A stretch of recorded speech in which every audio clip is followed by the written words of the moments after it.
જામનગરમાં હાપા માર્કેટ યાર્ડની ચૂંટણી યોજાઈ હતી અને જેમાં ખેડૂત વિભાગના 10 અને વેપારી વિભાગના 4 મળીને 14 ડિરેક્ટરો માટે 28 ઉમેદવારો મેદાને ઉતર્યા હતા। ખેડૂત વિભાગમાં પૂર્વ સાંસદના પુત્ર અને તાલુકા પંચાયતના 2 સદસ્યો સહિત ભાજપે ઉતારી 10 ઉમેદવારીની પેનલ બનાવવામાં આવી છે।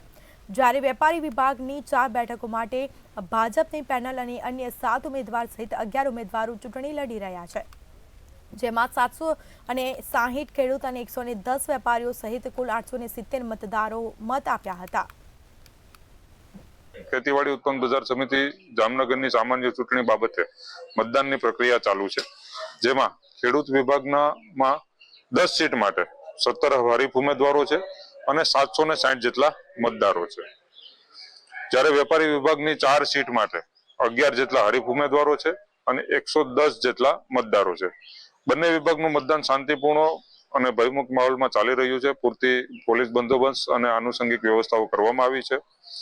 અત્યાર સુધીમાં લગભગ 50% જેટલું બંને વિભાગમાં 50% જેટલું મતદાન થઈ ચૂક્યું છે અને આ બાબતની મતગણતરી આવતીકાલે સવારે 9 વાગે ખેતીવાડી ઉત્પન્ન બજાર સમિતિ જામનગર ખાતે હાથ ધરવામાં આવશે।